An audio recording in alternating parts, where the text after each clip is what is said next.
नमस्कार मित्रों, मैं अभिषेक आप सभी लोगों का हमारे YouTube चैनल पर स्वागत करता हूं। मित्रों, आप सभी लोग हमारे फैमिली का एक हिस्सा हैं, तो इसी तरह आप हमारी फैमिली से जुड़े रहें। अगर आप हमारे चैनल पर नए हों तो चैनल को कर लीजिएगा सब्सक्राइब, क्योंकि हमारे द्वारा आपको यूपी टेट सी-टेट के बहुत ही बेहतरीन तरीके से स्टडी कराई जाती है। आज मैं आपके सामने लेके आया हूँ मनोविज्ञान के कुछ क्वेश्चंस को, जो 30 प्रश्नों की प्रश्नावली होगी। उसमें किस तरीके से आप जानेंगे कि क्वेश्चंस किस तरीके के इतने इम्पॉर्टेंट क्वेश्चंस मैंने रखे हैं इसमें, तो आप ज़रूर वॉच करें, अपने दोस्तों रिश्तेदारों के साथ शेयर अवश्य करें। अगर वीडियो अच्छा लगे तो वीडियो को लाइक ज़रूर कर दीजिएगा। चलते हैं, हमारा पहला क्वेश्चन रहेगा हमारा, विकास एक प्रक्रिया है। तो आप लोग बताइए ज़रा कि विकास क्या है। विकास एक ऐसी चीज़ है जो हमेशा होता रहता है, और विकास हमेशा होता रहता है तो हमारा आंसर होगा निरंतर। अगर हम बूढ़े हो जाएंगे तो भी विकास होता रहेगा, तो हमारा विकास क्या होगा? विकास एक निरंतर प्रक्रिया हो जाएगा। Option number B. आगे बढ़ते हैं, अगला क्वेश्चन देखते हैं। अगला क्वेश्चन है हमारा, इनमें से किसका नाम सुसज्जन शास्त्र के पिता से जुड़ा हुआ है? ठीक है, क्वेश्चन को पढ़ लिया हमने। Option crow and crow, Galton, Ross, Woodworth. तो आपका आंसर हो जाएगा गाल्टन। ठीक है, ये सुसज्जन शास्त्र के पिता से जुड़े हुए हैं, गाल्टन इनका आंसर हो गया। अगला क्वेश्चन देखते हैं। तीसरा क्वेश्चन हमारे सामने है। तीसरा क्वेश्चन है, आनुवांशिकता फिर डैश लगा हुआ है का गठन हुआ है या गठन है। ऑप्शन है वातावरण, मानसिक, आनुवांशिक या मनोवैज्ञानिक। तो ऑप्शन हो जाएगा इसमें आनुवांशिक, हमारा आंसर हो जाएगा। एक बार पढ़ भी लेते हैं। आनुवांशिकता आनुवांशिक का गठन है। गठन मतलब होता है एक ग्रुप। ठीक है, इसको याद रखिएगा। आगे बढ़ते हैं, अगला क्वेश्चन देखते हैं। अगला क्वेश्चन हमारे सामने, प्रकृति पोषण विवाद में प्रकृति से क्या अभिप्राय है? ऑप्शन है जैविकी विशिष्टताएं या वंशानुक्रम सूचनाएं। दूसरा है एक व्यक्ति की मूल वृत्ति। तीसरा है भौतिक और सामाजिक समाज की जटिल शक्तियां। और चौथा है हमारे आसपास का वातावरण। तो इसका ऑप्शन क्या होगा? इसका ऑप्शन हो जाएगा हमारा करेक्ट ऑप्शन नंबर ए, जैविकी विशिष्टताएं या वंशानुक्रम सूचनाएं। वंशानुक्रम वंश के आधार पर, जिस तरीके से वंश आगे बढ़ता है इसी तरीके से चलती रहती हैं। ठीक है, अगला देखते हैं। क्वेश्चन नंबर 4 है हमारे सामने। बहुत इंपॉर्टेंट क्वेश्चन है, ये आपके सामने रखा है। सामान्य संयुक्त कोशिका में गुणसूत्रों के जोड़े होते हैं, तो कितने होते हैं? याद रखिएगा, अगर जोड़े पूछे जाएं तो 23 लगाइएगा, और अगर आपसे पूछ लिया जाए कि कितने कोशिका होती हैं तो 23 जोड़े होते हैं। 23 का डबल कर दीजिए तो हो जाएगा 46। तो 46 कोशिकाएं टोटल होती हैं, जो कि 23 जोड़े के रूप में रखी होती हैं। इसको याद रखिएगा। अगला क्वेश्चन देखते हैं। अगला क्वेश्चन हमारे सामने है, विद्यार्थी का विकास निर्भर करता है। तो विद्यार्थी का विकास किस चीज़ पर निर्भर करता है? क्या वंशानुक्रम पर होगा, वातावरण होगा? वंशानुक्रम वातावरण दोनों पर होगा, या उपयुक्त में से कोई नहीं होगा? तो आप याद रखिएगा, विद्यार्थी का विकास वंशानुक्रम भी होगा, और हमारे चारों तरफ का जो वातावरण होगा उससे भी बच्चा प्रभावित होता है। तो ये इससे याद रखिएगा कि ऑप्शन नंबर 2 दोनों होंगे। वंशानुक्रम और वातावरण दोनों ही विद्यार्थी के विकास पर निर्भर करते हैं। तो आगे बढ़ते हैं। अगर आपको वीडियो अच्छा लग रहा हो तो वीडियो को लाइक कर दीजिएगा। क्वेश्चन नंबर 7 को देखेंगे। माता पिता से वंशजों में स्थानांतरित होने वाली लक्षणों को क्या कहा जाता है? ऑप्शन नंबर 1 है पर्यावरण कहा जाता है, जीन कहा जाता है, आनुवांशिकता कहा जाता है, या होम्योस्टेसिस कहा जाता है। तो इसका आंसर हो जाएगा ऑप्शन नंबर सी, आनुवांशिकता। जिस तरीके से मैंने पीछे बताया था, आनुवांशिक का गठन होता है, इस तरीके से माता पिता से वंशजों में स्थानांतरित होने वाले लक्षण क्या कहलाते हैं? आनुवांशिकता कहलाते हैं। ये चलते रहते हैं निरंतर, जिस तरीके से हमारी वंश के हिसाब से पीढ़ी दर पीढ़ी बढ़ता रहता है, इस तरीके से आप समझ लीजिएगा इसको। आगे बढ़ते हैं, 8वां क्वेश्चन देखते हैं। सामान्य पुरुषों में XY गुणसूत्र होते हैं, जबकि सामान्य महिलाओं में कैसे गुणसूत्र होते हैं? क्या XX गुणसूत्र होंगे, XY गुणसूत्र होंगे, XXX गुणसूत्र होंगे या फिर X गुणसूत्र होंगे? तो इसका आंसर जाएगा ऑप्शन नंबर ए पर, XX गुणसूत्र होंगे। इसी तरीके से याद रखिएगा कि XY पुरुष और XX जो होते हैं गुणसूत्र वो महिलाओं में होते हैं। आगे बढ़ते हैं, बहुत इंपॉर्टेंट क्वेश्चंस की सीरीज़ है, ज़रूर इसको वॉच करें, अपने दोस्तों के साथ ज़रूर शेयर करें। 9वां क्वेश्चन हमारे सामने है, सबसे अधिक गहन और जटिल समाजीकरण होती है, क्या होगी? क्या पूर्व बाल्यावस्था के दौरान होगा, प्रौढ़ावस्था के दौरान होगा, व्यक्ति के पूरे जीवन में होगा या किशोरावस्था के दौरान होगा? तो ऑप्शन नंबर हो जाएगा ऑप्शन नंबर डी। याद रखिएगा, सबसे अधिक गहन और जटिल समाजीकरण जो होता है वो किशोरावस्था के दौरान पर होता है, क्योंकि बच्चा बहुत ही जल्दी ग्रो करता है और जो है विकास की प्रक्रिया भी बहुत जल्दी होती है। याद रखिएगा इसको। आगे बढ़ते हैं, अगला क्वेश्चन है क्वेश्चन नंबर 10, खिलौनों की आयु कहा जाता है। तो खिलौनों की आयु किसे कहा जाता है? तो खिलौनों की आयु क्या पूर्व बाल्यावस्था होगा, क्या उत्तर बाल्यावस्था होगा, या शैशवावस्था होगा, या इनमें से सभी होंगे? क्या सभी हो सकते हैं? नहीं हो सकते। ठीक है, तो इसका आंसर जाएगा ऑप्शन नंबर ए पर, पूर्व बाल्यावस्था को खिलौनों की आयु कहा जाता है। या खिलौनों की आयु किस काल को कहा जाता है, किस अवस्था को कहा जाएगा? तो आपको आंसर याद रखना है कि पूर्व बाल्यावस्था को खिलौनों की आयु कहा जाता है। आगे बढ़ते हैं, 11वां क्वेश्चन हमारे सामने, आगे बढ़ते हैं, शरीर के आकार में वृद्धि होती है क्योंकि शारीरिक और गत्यात्मक विकास होता है, संवेगात्मक विकास होता है, संज्ञानात्मक विकास होता है, या नैतिक विकास होता है? तो ऑप्शन हो जाएगा हमारा ऑप्शन नंबर ए पर, शारीरिक और गत्यात्मक विकास होता है। शरीर बढ़ता है, शरीर के आकार में वृद्धि से शरीर भी बढ़ेगा और गत्यात्मक विकास भी होता रहता है। इस तरीके से आप याद रखिएगा, शरीर की बात की गई है तो शारीरिक जरूर आएगा।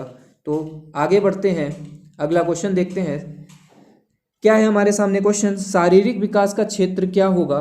क्या स्नायु मंडल होगा, क्या स्मृति होगा, अभिप्रेरणा होगा, या समायोजन होगा?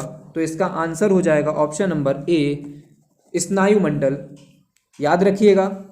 अगला क्वेश्चन है 13, आगे बढ़ते हैं, बहुत इंपॉर्टेंट क्वेश्चन है ये, IMP लिख लीजिए इस चीज़ को, क्योंकि ये कई बार पूछा गया पेपरों में है। तो क्वेश्चन है, बाल्यावस्था अवस्था होती है तो कब से कब तक होती है या कब तक होती है? पूछा गया है 5 वर्ष तक, 12 वर्ष तक, 21 वर्ष तक, या कोई भी नहीं होगा इनमें से? तो याद रखिएगा 12 वर्ष तक रहती है, और पूछा जाए कब से कब तक होती है तो 6 से 12 वर्ष तक रहती है। ऑप्शन नंबर बी रहेगा हमारा। और अगर आपसे पूछ लिया जाए कि 5 वर्ष तक कौन सी अवस्था होती है, या जन्म से 5 वर्ष तक कौन सी अवस्था होती है, शैशवावस्था को बोला जाता है। जन्म से 5 वर्ष तक की अवस्था जो होती है वो होती है शैशवावस्था, याद रखिएगा।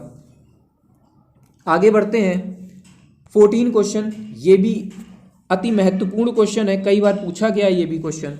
तनाव और क्रोध की अवस्था को क्या कहा जाता है? तो तनाव और क्रोध की अवस्था क्या होगी? क्या शैशवावस्था हो गया, क्या किशोरावस्था हो गया, बाल्यावस्था होगा, या वृद्धावस्था होगा? तो वृद्धावस्था नहीं हो सकता बिल्कुल भी, तो इसका आंसर जाएगा ऑप्शन नंबर बी, किशोरावस्था पर। तो बिल्कुल ठीक है, तनाव सबसे ज़्यादा इस अवस्था में होता है, और क्रोध, आपने भी इस चीज़ को रियलाइज़ किया होगा कि जब भी आप किशोरावस्था में होंगे तो आपको तनाव, मानसिक रूप से क्रोध आता जरूर होगा, उस टाइम पर बहुत ज़्यादा बढ़ जाता है। तो आगे बढ़ते हैं, अगला क्वेश्चन देखते हैं। अगला क्वेश्चन हमारे सामने, परिपक्वता का संबंध किससे होगा? क्या विकास से होगा, क्या बुद्धि से होगा, क्या सृजनात्मकता से होगा, क्या रुचि से होगा? ऑप्शन नंबर कौन सा सही होगा? इसका आंसर होगा विकास से होगा। अगर हमारा दिमाग परिपक्व हो जाएगा, तो मतलब हम हर चीज़ को सोच समझ सकते हैं, ठीक है। तो इसका आंसर हो जाएगा विकास, ठीक है। आगे बढ़ते हैं, अगला क्वेश्चन देखते हैं। 16 क्वेश्चन हमारे सामने है। विकास में वृद्धि से तात्पर्य है, किससे तात्पर्य होगा? विकास में वृद्धि किससे तात्पर्य होगी?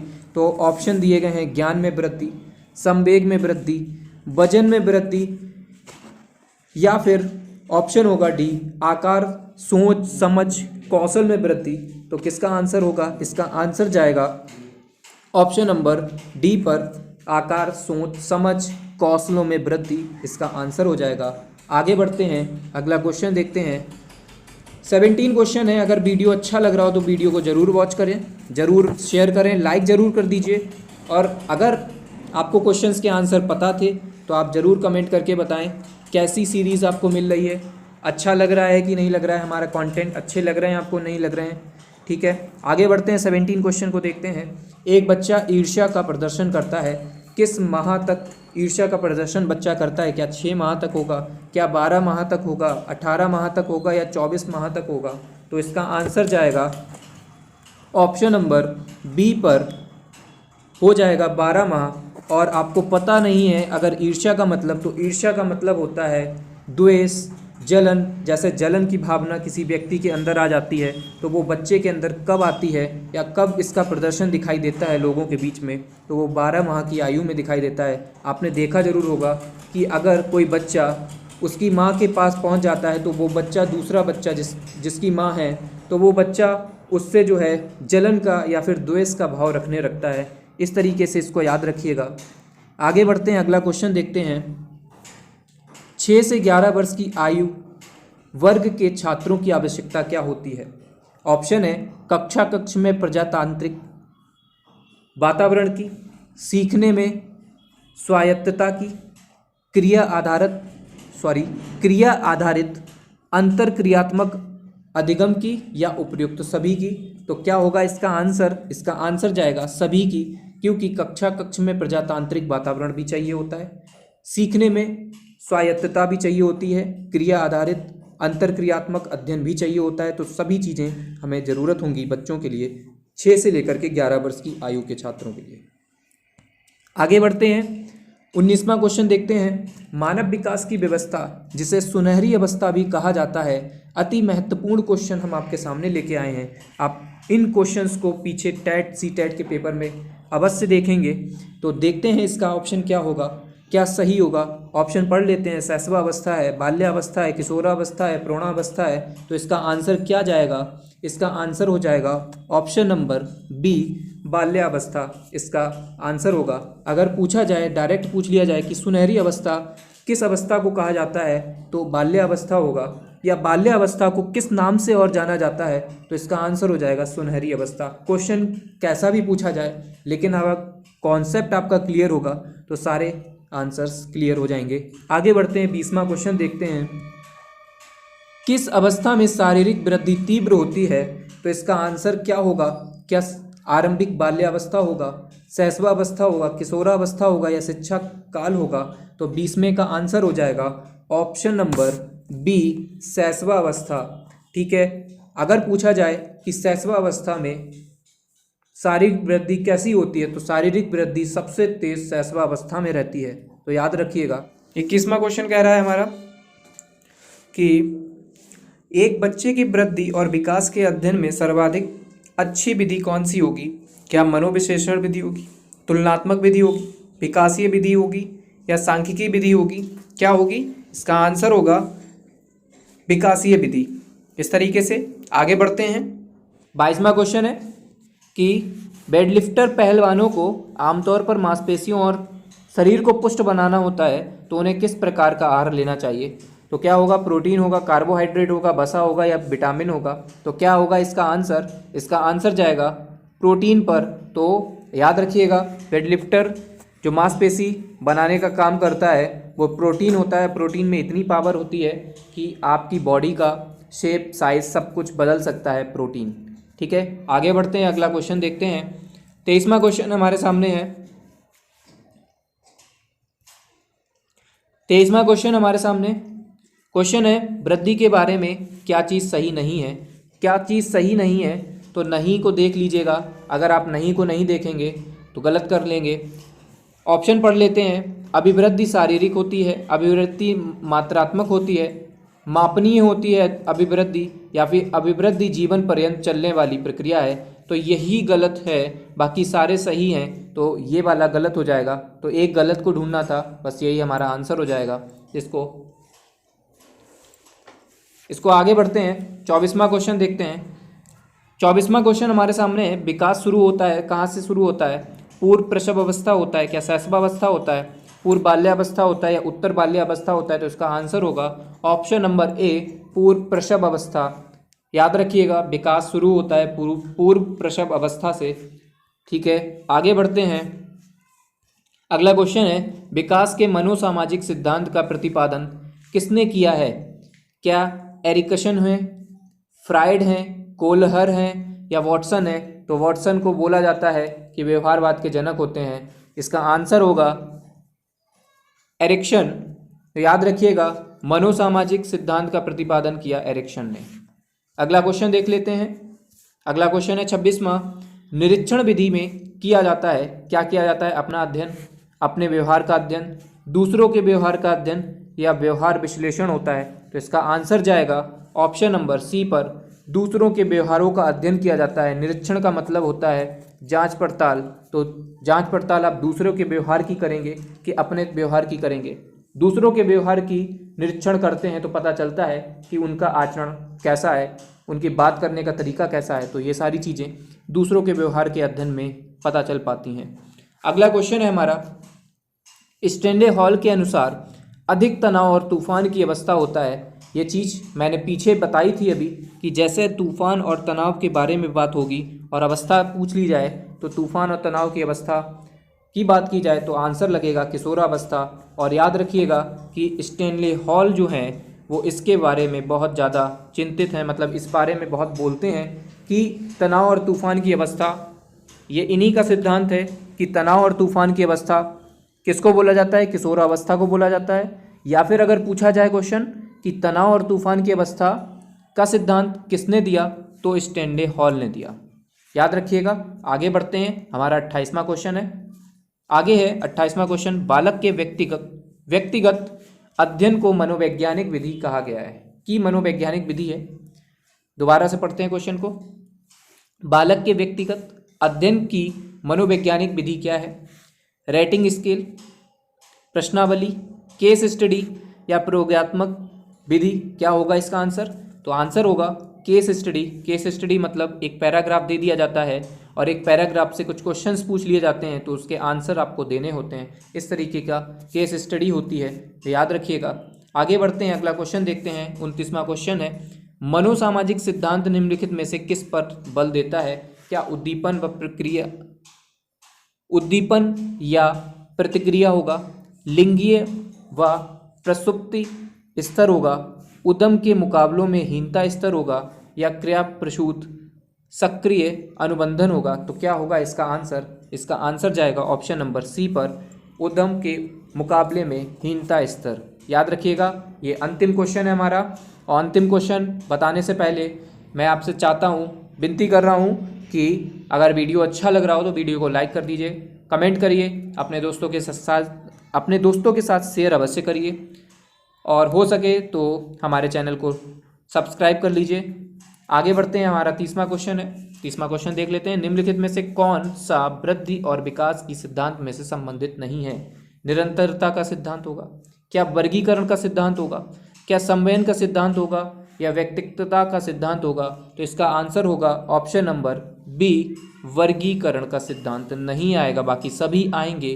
तो क्वेश्चन को पढ़ लीजिएगा एक बार, नहीं लगा है आप ऐसा गलती मत करिएगा कि सिद्धांतों से संबंधित है और आप ऑप्शन नंबर ए लगा दें।